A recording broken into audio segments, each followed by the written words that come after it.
భయ్యా ఇప్పుడే breath movie చూసి వస్తున్నా. అసలు ఈ హీరో ఎవరా, అసలు ఈయన ఏంది హీరో అనుకున్నాను కానీ నందమూరి ఫ్యామిలీ నుంచి కొత్త హీరో వచ్చారు. భగవంతుడా, బాలయ్య బాబు గారికి పోటీ ఇవ్వడానికి దిగారని నాకు అర్థమైపోయింది. నందమూరి బాలకృష్ణ గారికి సరైన పోటీ నందమూరి చైతన్య గారు వచ్చారు ఇండస్ట్రీకి.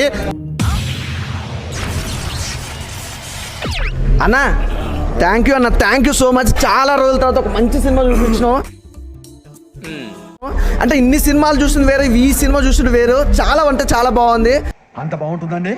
బాగుంటుంది సార్, బ్రహ్మాండంగా ఉంటుందండి. బ్రీత్ మూవీ వాళ్ళు చూసి వచ్చాను. సినిమా అయితే మాత్రం నాకు కొత్త కాన్సెప్ట్ అనమాట. చాలా అంటే చాలా కొత్తగా అనిపించింది.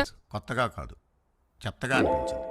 నందమూరి చైతన్య గారు అంట అసలు ఏమన్నా యాక్టింగ్ అన్న, ఏమన్నా యాక్టింగ్ మామూలుగా లేదు, ఎర్రగా తీస్తారు. ఎవడి టిఫ్టీ గాడు ఎంత ఇచ్చావు? అదేనా బో చాలా అంటే చాలా బాగుంది. ఆ ఎమోషనల్ గిట్లా ఎవ్రీథింగ్ ఈజ్ గుడ్. నిజం బో బో బో కుక్క ఏంతనట్టు ఆ సౌండ్ ఏమిట్రా? ఇట్లా డైలాగులు చెప్పాలన్నా నందమూరి ఫ్యామిలీ మాత్రం మరోసారి నిరూపించామన్నా. చైతన్య సూపర్ గా ఇంకా చెప్పాల్సిన అవసరం లేదు. మరో సినిమా మళ్ళా బ్లాక్ బాస్టర్ తోటి వస్తాడు అన్న. ఏం నటిస్తున్నావురా? అబ్బూ సూపర్ సార్, నిజంగా ప్రొడ్యూసర్స్ గారికి అయితే ఎలాంటి డౌట్ లేదు. కలెక్షన్లు మామూలుగా కలెక్షన్ రావండి, చాలా పండగ అన్నమాట, పండగ వాతావరణం.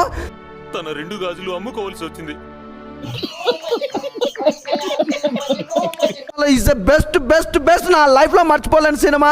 అసలు నీ యాక్టింగ్ కి ఫిదా అయిపోయినా. అలాగే ఇంకా చాలే ఆపరా, ఊరుకోండి గురుగారు. అసలు నాకు కొన్ని చోట్ల బాలకృష్ణ గారు కనిపించారు అనమాట. నందమూరి ఫ్యామిలీ కదా రాసి పెట్టి ఉంది యాక్టింగ్ లో మాత్రం. నీ గురించి నువ్వే పంపు కొట్టుకుంటుంటే నీ కాళ్ళు నువ్వే పిసుకున్నంత సీప్ గా ఉందన్న. అన్నయ్య ఇప్పుడే బ్రీత్ అన్న మూవీకి వచ్చాను. ఇది బ్రీత్ కాదన్న, బ్లాక్ బస్టర్ మూవీ. అసలు నమ్మొచ్చా? నా మీద నాకే నమ్మకం లేదు సార్, మీరైనా నమ్మండి సార్. స్టార్టింగ్ నుండి ఎండింగ్ వరకు సస్పెన్స్లు. ఏమరా బాబులు మస్తు కామెడీ చేస్తుండే. అవును సార్, నమ్మంటారా? ఏమరో